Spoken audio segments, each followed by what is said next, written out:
விருதுநகர் மாவட்டம் கிருஷ்ணன் கோவிலில் கல்வி பணியில் கடந்த 34 ஆண்டுகளாக சிறப்பாக சேவையாற்றி வரும் பிபிஎம்எம் கல்வி நிறுவனங்கள், கலை மற்றும் அறிவியல் கல்லூரி, பொறியியல் கல்லூரி, நர்சிங் கல்லூரி, கல்வியியல் கல்லூரி உள்ளிட்ட பல்வேறு கல்வி நிறுவனங்கள் ஒரே வளாகத்தில்.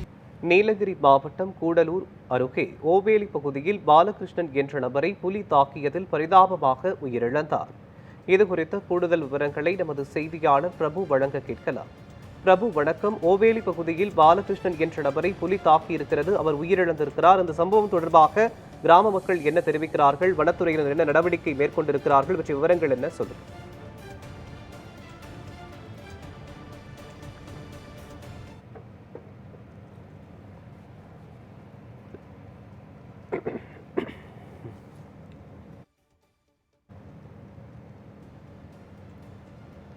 பிரபு, ஓவேலி பகுதியில் பாலகிருஷ்ணன் என்ற நபரை புலி தாக்கியிருக்கிறது. இந்த தாக்குதலில் அவர் உயிரிழந்திருக்கிறார். இதுகுறித்து கிராம மக்கள் என்ன தெரிவிக்கிறார்கள், மேலும் வனத்துறை என்ன நடவடிக்கையை மேற்கொண்டிருக்கிறார்கள் பற்றிய விவரங்களை சொல்லுங்க. நீலகிரி மாவட்டம் கூடலூர் அருகே அமைந்துள்ள ஓவேலி பகுதியைச் சேர்ந்த 65 வயதுடைய பாலகிருஷ்ணன் என்ற முதியவர் அவரது குடும்பத்தோடு அந்த பகுதியில் வசித்து வந்துள்ளார். இந்த நிலையில் தேயிலை தோட்ட தொழிலாளியான இவர் நேற்று மாலை ஒரு 3 மணி அளவில் அப்பகுதியில் உள்ள கிராம மக்களுக்கு தண்ணீர் திறந்து விடுவதற்காக அருகில் உள்ள காப்பி தோட்டத்திற்கு சென்றுள்ளார். அப்போது வனப்பகுதியில் வனப்பகுதியை ஒட்டி அமைந்துள்ள புதர் பகுதியில் மறைந்திருந்த புலி பாலகிருஷ்ணனை தாக்கியதில் அவர் சம்பவ இடத்திலேயே பரிதாபமாக உயிரிழந்தார்.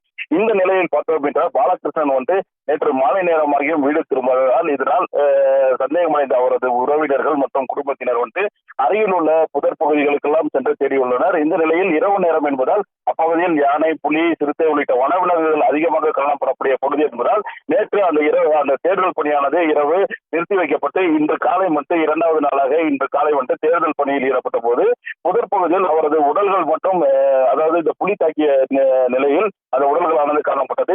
இதனையடுத்து வனத்துறையினருக்கு அவரது அந்த ஊர் மக்கள் தகவல் அளித்த நிலையில் சம்பவ இடத்திற்கு வந்த வனத்துறையினர் மற்றும் காவல்துறையினர் அவரது உடல்களை பிரேத பரிசோதனைக்காக கூடலூர் அரசு மருத்துவமனைக்கு வாகனத்தின் மூலம் கொண்டு சென்றனர். இந்த நிலையில் இந்த ஓவேலி பகுதியில் யானை, புலி உள்ளிட்ட வனவிலங்குகளின் தாக்குதலால் மனிதர்கள் அடிக்கடி உயிரிழக்கும் சம்பவங்கள் தொடர்ந்து நடைபெறுவதாக பாதிப்படைந்த அந்த பகுதி மக்களும் அவரது குடும்பத்தினரும் தொடர்ந்து வனத்துறையினர் கண்டித்து சாலை மறியல் போராட்டத்தில் ஈடுபட்டு வருகின்றனர். இதனால் அப்பகுதியில் ஒரு பரபரப்பான ஒரு சூழல் தான் நிலவி வருகிறது. மோகன், விவரங்களுக்கு நன்றி பிரபு.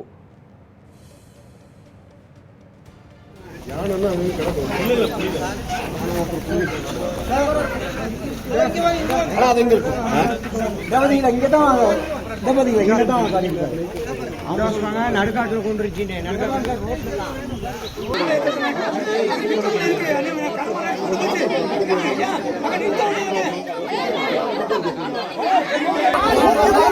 அவன் வேலை முடிஞ்சா ஒண்ணானுங்க